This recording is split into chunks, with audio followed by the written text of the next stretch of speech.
Welcome to Auto News Talk. I mean, picture the average car buyer for a second. You walk into a dealership, you're ready to pick out a new vehicle. Right. But before you even look at a window sticker, before you even take a test drive, you are likely dragging this $7,000 anchor of invisible debt right behind you. Oh, absolutely. It's wild. It is. And the auto industry is undergoing this massive, invisible structural realignment. And it really has almost nothing to do with, sleek new chassis designs or giant dashboard screens. Yeah, that's just the surface stuff. Exactly. The very mechanics of how you afford cars, how your local dealers acquire them, and how automakers are trying to completely bypass their traditional systems, it's all mutating at the exact same time. It's basically a chain reaction, and it's driven entirely by financial gravity. The whole ecosystem is just restructuring its business model purely to survive. Well, that is the terrain we are laying out for you on Auto News Talk. We are going to walk through the entire life cycle of the modern car market. Starting right in the finance office. Yes, starting with the intense financial gymnastics buyers are performing, and then we'll track how those ripples dictate what inventory is actually moving, ending with the extreme survival tactics of dealerships and automakers. Because, you can't really understand the metal sitting on the lot until you understand the paper in that finance office. Financial strain is the first domino here. So let's look at the consumer's wallet. On the surface, some major industry players paint this surprisingly calm picture, right? Looking at data released by Capital One, they actually make the case that auto loan terms are manageable. Right, despite the higher payments. Yeah. They argue that the payment-to-income ratio is holding steady at around 10%. But they do acknowledge the median car payment has jumped quite a bit, from $390 up to $525. Which is a huge hit for a normal budget. Huge. But Capital One's perspective is that buyers are stretching out their loan terms to absorb the blow, basically making the higher costs feel manageable on a month-to-month basis. Yeah, but manageable. How is stretching a loan on a depreciating asset over 84 months manageable? I know, right? It sounds like financial self-sabotage. It absolutely is. Sure. And this is where analysts at Edmunds completely shatter that whole manageable narrative. Their data warns that these long-term loans are creating a total illusion of affordability. An illusion that's hiding a massive negative equity. Exactly. The raw numbers from the Edmunds report are honestly terrifying. Yeah. They looked at new vehicle trade-ins where the buyer had negative equity, meaning they owed more than the car was worth. Okay. And they found that for those underwater trade-ins, 90.2% were originally financed for 72 months or more. Wow. 90%. Yeah, and it gets worse. 43% of them were for 84 months. Wait, really? 84 months, that's 7 full years. 7 years of paying off a single car. And because buyers are stringing out the payments that long, the vehicle depreciates way faster than the actual loan balance drops. That makes sense, yeah. So Edmunds shows that these buyers are rolling into their next dealership visit an average of $7,183 underwater. That is insane. It's like a financial treadmill where you never actually reach the finish line of owning the car. That's a perfect way to describe it. You just keep walking, the incline gets steeper, and every time you try to step off to get a different vehicle, you have to roll a $7,000 deficit into the brand new loan. Right, it just compounds. And what this shows is that the appearance of a stable market is really just propped up by consumers mortgaging their future trade-in power. They're kicking a massive can down the road. Exactly. Though I will say, what this financial snapshot doesn't answer is exactly when, or honestly, if, this negative equity bubble will burst on a macroeconomic level. Right, because if lenders keep approving the loans, the cycle just continues. Yeah, exactly. But because buyers are trapped in these long loans, that has to affect what they buy next. They're aggressively rejecting expensive new inventory and just fleeing toward pragmatism. Oh, absolutely. And you can see this shift clearly in the Vincennes report by LotLinks. Consumers are actively shifting toward used cars and hybrids as a direct reaction against pricey, aging new inventory. And specifically EV inventory, right? Yes, pure EVs. The Vincennes report shows used vehicle demand is strengthening rapidly.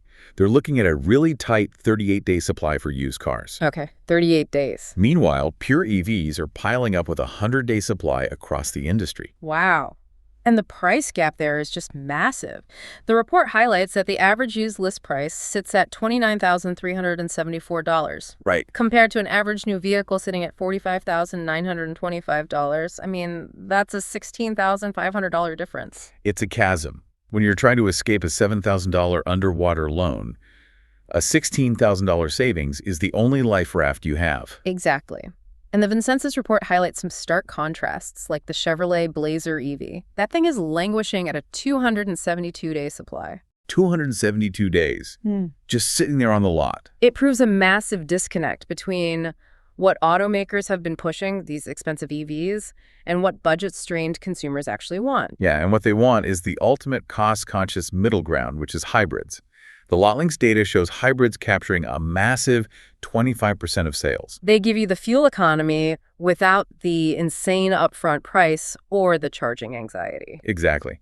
Now, what this report doesn't answer is whether this is a permanent consumer rejection of pure EVs or just, a temporary pause until cheaper electric models hit the market. That's a huge open question, but if everyone is rushing to buy used cars, I have to ask, where are the dealers actually getting them? That is the million-dollar question. Because nobody was buying new cars during the big global supply chain shutdowns a few years ago. Production basically halted. And that brings us to the missing cars. The used cars simply aren't in the traditional pipelines anymore. There's a deep analysis on the lease pipeline shortfall that explains this perfectly. Okay, lay it out for me. So, the massive drop in 36-month leases, written during that period of constrained production, means those off-lease cars aren't returning to dealer lots. Right, because they were never leased in the first place. Exactly. So wholesale auction lanes are incredibly thin, and the prices at those auctions are just way too high for dealers to make a profit. So what do? They're forced to take radical action. The Lease Pipeline report details how dealers are abandoning wholesale auctions entirely and buying cars directly from the public. Wait, directly from people's driveways, like street sourcing? Yes. They are institutionalizing this. They're literally building dedicated buy centers. It's a core strategy now.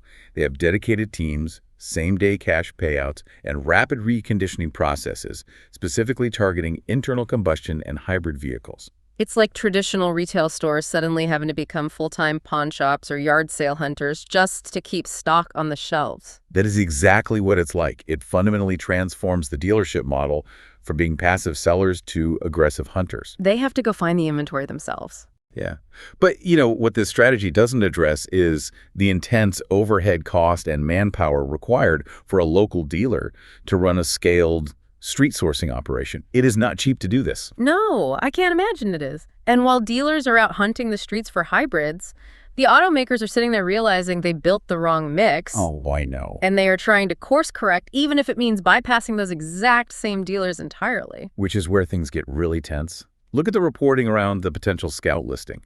Volkswagen is using its revived Scout Motors brand to pivot toward this massive hybrid demand. Okay, Scout, right.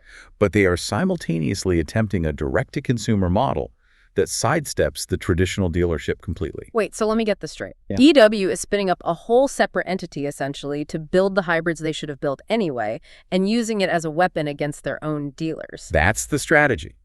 The reporting shows VW is evaluating an IPO or a stake sale for Scout.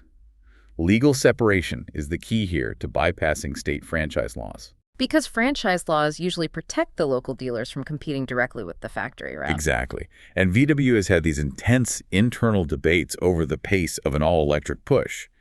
But here is the most memorable detail from the Scout reporting. What's that? Out of 170,000 pre-orders for the Scout, a staggering 87% of buyers want the extended range EV version, which is basically a hybrid, rather than the pure battery electric model. 87%. Yeah.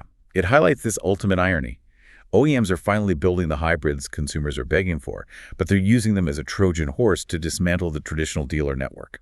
That is wild. Though I guess what this corporate maneuvering doesn't tell us is whether these stringent state-level franchise laws will actually allow this direct sales loophole to hold up in court. Oh, the dealers will absolutely fight it. They have incredibly strong lobbying power. Right. So you've got dealers facing threats from OEMs trying to bypass them, and a complete drought of wholesale used inventory. Where does a dealership actually make money in this environment? They retreat to their final fortress, the service bay. Ah, fixed operations. Yes. An overview from the Auto Retail Weekly Briefing really zooms in on this. With front-end margins on vehicle sales completely collapsing, the survival of auto retail is leaning heavily into fixed OPSO, service, and parts. Which makes sense. If I'm stuck in an 84-month loan, I have to keep that car running. Exactly. The briefing details a broad shift away from front-end vehicle sales profits. Lenders, vendors, and platforms are all reshaping their channel strategies to focus on this. Dealerships must be scrambling to optimize the service lanes. They are. They're leaning into process improvements just to stabilize earnings. The briefing mentions specific tactics, like the Murdoch, Chrysler, Dodge, Jeep, Ram fixed ops playbook. Oh, yeah. What did they do? They essentially tripled their service lane sales by intensely focusing on those processes. Or look at Bob Rohrman, Toyota. They use a $50 oil change tactic just to get customers in the door and retain them. $50 at a dealership. They have to be losing money on that initially. It's a loss leader, totally. But it proves that the future of the auto industry isn't just about selling the metal. It's about monetizing the maintenance of an aging fleet that consumers are holding on to for way longer. That makes total sense. But what this industry overview lacks is the consumer perspective. Will buyers, who are stretched incredibly thin by those 84-month loans, actually tolerate premium dealership service prices? Or will they just go to an independent mechanic? Yeah, that's the real test. So when we pull all these threads together, what's the big picture for you listening right now? Well, there are three really clear themes that emerge across all these sources. First, affordability is the invisible hand driving absolutely everything. Right, the debt ceiling. Yeah, you see the Capital One and Edmunds loan data. And it's reinforced by the massive lot lengths pricing gaps. The consumer's wallet dictates the market. And the second theme? The triumph of the hybrid compromise over pure EVs. Consumers want a middle ground, which is supported heavily by the lot length sales data and those massive Scout ERV pre-orders. 87% is hard to ignore. Exactly. And the third theme is the radical adaptation in business models. Everyone is scrambling. You have dealers street sourcing for inventory out of driveways and retreating into their fixed ops fortresses. Just fighting to stay alive. But there are some massive contradictions here too, right? Oh, absolutely. Two major tensions stand out. First, Capital One's assertion that longer loans make cars manageable directly clashes with Edmunds' warning of a catastrophic $7,000 negative equity trap. Yeah, manageable versus a financial treadmill. Right. And the second tension is the turf war. Dealerships are fighting tooth and nail to secure local inventory, like we saw on the lease pipeline source, while automakers like VW and Scout are actively trying to cut those exact same dealers out of the loop. It's a completely fractured relationship. So what is the practical takeaway from all of this? For you, the listener, it's about leverage. The total cost of ownership over a decade matters infinitely more than squeezing into a low monthly payment on a 7-year loan. Because if you lose your leverage, you're stuck. Exactly. Yeah. Especially in a volatile market full of depreciating EVs and highly priced used cars. Don't trap yourself. Well, thank you so much for joining us on Auto News Talk. To wrap up, I want to leave you with one final kind of provocative thought. Let's hear it. As cars become these rolling software platforms, you have to wonder, will the local dealer's fixed ops service bay even be capable of fixing them in the future? Oh, wow. Right. Or will the automaker hold the ultimate master key through over-the-air updates, rendering that profitable service bay completely obsolete? That is the next frontier right there. Keep an eye on your own driveway because the way the market is going, a dealer's street sourcing team might be knocking on your door to buy your hybrid before you even think about selling it. We'll catch you next time on Auto News Talk.